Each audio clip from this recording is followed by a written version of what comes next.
आप सभी का विज्ञान क्लासेज में एक बार फिर से स्वागत है। नाम तो आपने मेरा सुना ही है, नाम है राजेश शर्मा। प्यारे बच्चों, मैं आज आपको बताने वाला हूं सेंटीग्रेड, फ़ारेनहाइट और केल्विन के मध्य क्या संबंध होता है और किस प्रकार से आप लोग इन मात्रकों को एक दूसरे में आप लोग चेंज कर सकते हैं। यानी एग्जाम में अगर आपको क्वेश्चन आता है कि सर सेल्सियस को आप लोग फ़ारेनहाइट में कैसे चेंज करेंगे, तो वो मैं आज आपको इस वीडियो में कंप्लीट समझाने वाला हूँ। जैसा कि आपको पता है कि हम NCERT क्लास 11 की केमिस्ट्री सब्जेक्ट का कंप्लीट कोर्स आप लोगों को पढ़ा रहे हैं, ठीक है। तो इसी कड़ी के अंदर अपन पढ़ रहे हैं chapter number 1 some basic concept of chemistry का वीडियो नंबर 4 अपन आज पढ़ने वाले हैं। तो चलिए शुरू करते हैं। तो पिछले वीडियो के अंदर अपने यहाँ तक इसको छोड़ दिया था और हमने कहा था कि नेक्स्ट वीडियो में हम आपको इसके बारे में बताएंगे। तो हमने अभी ऐसा ही मात्रकों के अंदर पढ़ा है कि सर जो केल्विन होता है वो ताप का क्या होता है, ऐसा ही मात्रक होता है। तो इसके अलावा फिर सर ये फ़ारेनहाइट और सेल्सियस ये कौन से मात्रक आ गए सर, ठीक है। और ये इनको आपस में इंटरचेंज कैसे करें हम, तो इसके लिए आपको दो फॉर्मूले आपको याद करने पड़ेंगे, ठीक है। दो फॉर्मूले इनके याद करने पड़ेंगे और दो फॉर्मूले आप लोगों को सेल्सियस और केल्विन का आपको याद करना होगा। तो सबसे पहले आप लोग ये देख लीजिए, अगर आपके क्वेश्चन के अंदर आ रहा है कि आपको सेल्सियस दे रखा है, सेल्सियस अगर आपको दे रखा है और आपसे फ़ारेनहाइट पूछ रहा है, तो आपको ये फॉर्मूला याद होना चाहिए, F बराबर 9/5 इंटू सेंटीग्रेड प्लस 32, ठीक है। और इसी प्रकार अगर आप लोगों के फ़ारेनहाइट दे रखा है और सेल्सियस अगर आप लोगों से पूछ रहा है, तो आप लोग क्या लगाएंगे उसके लिए फॉर्मूला, सेंटीग्रेड बराबर 5/9 इंटू F-32, ठीक है। तो एक तो फॉर्मूला बच्चों ये याद कर लेना, ठीक है। और एक फॉर्मूला आप लोगों को याद करना है केल्विन और सेंटीग्रेड में संबंध, क्या इनके मध्य आपस में क्या संबंध होता है। तो इसके लिए संबंध है केल्विन बराबर सेंटीग्रेड प्लस 273, ठीक है।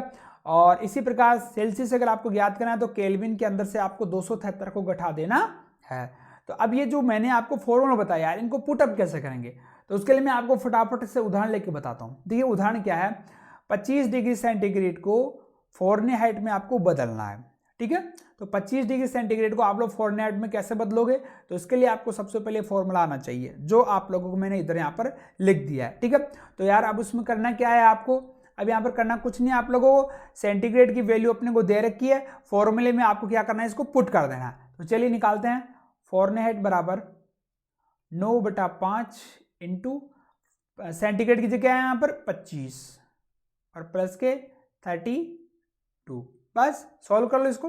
तो सॉल्व करेंगे तो क्या आ जाएगा, 5 25, तो 9 पंजे 45, तो 45 प्लस 32, तो आंसर क्या आएगा इसका, 5 और 2 7 और 4 3 7, 77 फ़ारेनहाइट इसका सर आंसर आ जाता है, ठीक है। समझ में आ गया। अपन अब एक और आगे उदाहरण करके देखते हैं। अगला उदाहरण अपने पास में 100 फ़ारेनहाइट को आप लोगों को सेंटीग्रेड में बदलना है। तो आप लोगों के पास में फ़ारेनहाइट दिया गया है और आपको उसको सेल्सियस में बदलना है। तो उसके लिए अपन क्या करेंगे, हम इस फॉर्मूले को पुटअप करेंगे यहाँ पर, क्योंकि सेल्सियस बराबर होता है सर 5/9 इंटू F-32। तो रख दीजिए इसके अंदर मान 5/9 इंटू F का मान कितना है सर यहाँ पर 100 - 32, ठीक है। तो अब इसको अपन सोल्व करके दे रखते हैं, सोल्व करके देखेंगे तो 100 में से आप 32 को घटाइए, क्या बचेगा सर यहाँ पर 68 बच गया, ठीक है। यहाँ पर क्या बच जाएंगे अपने पास में 68 सर इसका हो गया, और इधर है सर 5/9। तो जब अपन इसको सोल्व करेंगे ना, तो सोल्व करने के बाद में अपने पास में आंसर आएगा लगभग 37.7 डिग्री सेंटीग्रेड, इसका आंसर आ जाता है। तो इसी प्रकार से यार बिल्कुल सिंपल है, बस आपको दोनों फॉर्मूले याद करने होंगे और वैल्यू पुट कर दो और छोटी सी कैलकुलेशन है उसको आप लोग कर दीजिए। आगे अपन चलते हैं, 273 केल्विन को आप लोगों को सेंटीग्रेड में बदलना है यार। तो उसके लिए आप क्या करोगे, फॉर्मूला दिया गया आपके पास में, सेंटीग्रेड बराबर केल्विन माइनस सर 273, तो रख दीजिए यार वैल्यू।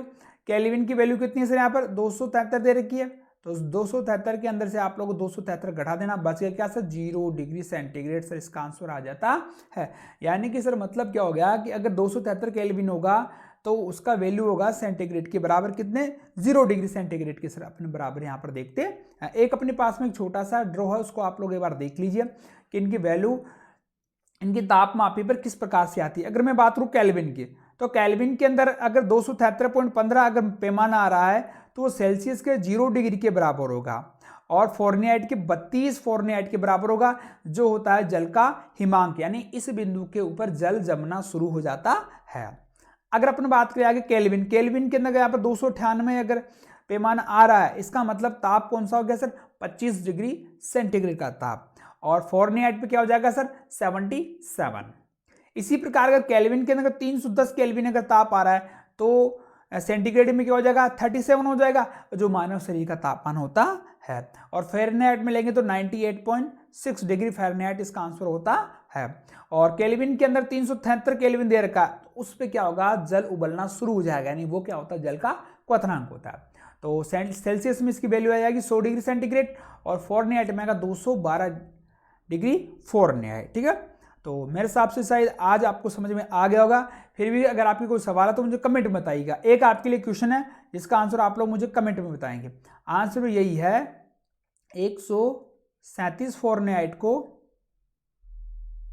सेल्सियस में बदलना है आपको, बस 137 फॉरनहाइट को सेल्सियस में बदलना है। आंसर आप लोग मुझे कमेंट में जरूर बताएंगे। ठीक है, तो मिलते हैं अपन नेक्स्ट वीडियो के साथ में, जिसमें मैं आपको वैज्ञानिक संकेतन पढ़ाऊंगा, सार्थक अंक पढ़ाऊंगा। ऐसे अपन छोटे छोटे वीडियोज के अंदर यार सारा सिलेबस अपन केमिस्ट्री का कर लेंगे। आज के लिए इतना ही, धन्यवाद।